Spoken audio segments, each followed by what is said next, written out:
نظر آتی ہے گلشن میں ہوا ناسازگار اپنی، نظر آتی ہے گلشن میں ہوا ناسازگار اپنی، گلے باغے خلیلی بھیج دے باد بہار اپنی۔ ہمیں کرنی ہے شہنشاہ بطحا کی رضا جوئی، ہمیں کرنی ہے شہنشاہ بطحا کی رضا جوئی، وہ اپنے ہو گئے تو رحمت پروردگار اپنی۔ اٹھائے امت کے والی کفر دھمکاتا ہے مسلم کو، اٹھائے امت کے والی کفر دھمکاتا ہے مسلم کو، علی کو بھیج دے آ جائیں لے کے ذوالفقار اپنی۔ علی کا گھر بھی وہ گھر ہے جس گھر کا ہر ایک بچہ، علی کا گھر بھی وہ گھر ہے جس گھر کا ہر ایک بچہ، جہاں پیدا ہوا شیر خدا معلوم ہوتا ہے۔ حضرت علی رضی اللہ تعالی عنہ کی ذات محتاج تعارف نہیں،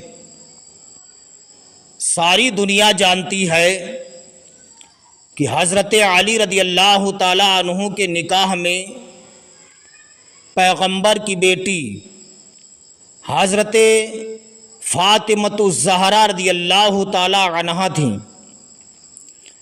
علی کہاں پیدا ہوئے؟ آپ سب کو معلوم ہے، کعبے میں۔ معاملہ کیا تھا؟ حضرت علی رضی اللہ تعالی عنہ کی والد ماجدہ خانہ کعبہ کا طواف کر رہی ہیں۔ علی کی ماں کا نام حضرت فاطمہ بنت اسد ہے۔ حضرت فاطمہ بنت اسد کعبے کا طواف کر رہی ہیں، اچانک درد زہ شروع ہو جاتا ہے۔ بچے کی پیدائش کا وقت قریب ہو گیا، لوگوں کا ہجوم اکٹھا ہے۔ حضرت علی کی ماں کعبے کا طواف کر رہی ہیں، درد زہ شروع۔ حضرت علی کی والدہ ماجدہ کہتی ہیں، یا اللہ اب میں کیا کروں گی؟ درد زہ شروع ہو چکا، بچے کی ولادت کا وقت قریب ہو چکا، لوگوں کا ہجوم اکٹھا ہے۔ اے مولا اب میں کیا کروں گی؟ اللہ رب العزت نے کعبے کی دیوار کو حکم دیا، اے کعبے کی دیوار پھٹ جا، علی کی ماں کو اپنے اندر لے لے۔ کعبے کی دیوار حکم خدا بندی سن کر کے پھٹ جاتی ہے۔ جب کعبے کی دیوار پھٹی، حضرت علی کی والدہ ماجدہ حضرت فاطمہ بنت اسد کعبے کے اندر چلی گئیں۔ اسی کعبے میں حضرت علی رضی اللہ تعالی عنہ کی ولادت و سعادت ہو گئی۔ حضرت علی کہاں پیدا ہوئے؟ کعبے میں۔ اسلامی بھائیوں، اگر کوئی شیعہ تمہارا بازو پکڑ کے تم سے سوال کر دے کہ معاذ اللہ تمہارے نبی سے ہمارے علی افضل ہے، اس لیے علی وہ ہیں جو کعبے میں پیدا ہوئے اور نبی کعبے کے باہر پیدا ہوئے، جو کعبے کے اندر پیدا ہو اس کا مقام و مرتبہ زیادہ ہونا چاہیے، اور جو کعبے کے اندر پیدا ہو اس کا مقام زیادہ ہونا چاہیے، جو باہر پیدا ہو اس کا مقام و مرتبہ کم ہونا چاہیے۔ تو ہمارے علی تمہارے نبی سے افضل ہے، اس لیے علی کعبے میں پیدا ہوئے۔ تو سنیوں فوراً جواب دے دینا، اگر ہمارے نبی کعبے کے اندر پیدا ہوتے، جب کعبہ آمنہ کے گھر کی طرف جھکتا، میرے سرکار کو تکلیف ہوتی یا نہیں ہوتی؟ بے شک سرکار کو تکلیف ہوتی۔ تو جواب دے دینا، علی کعبے میں اس لیے پیدا ہوئے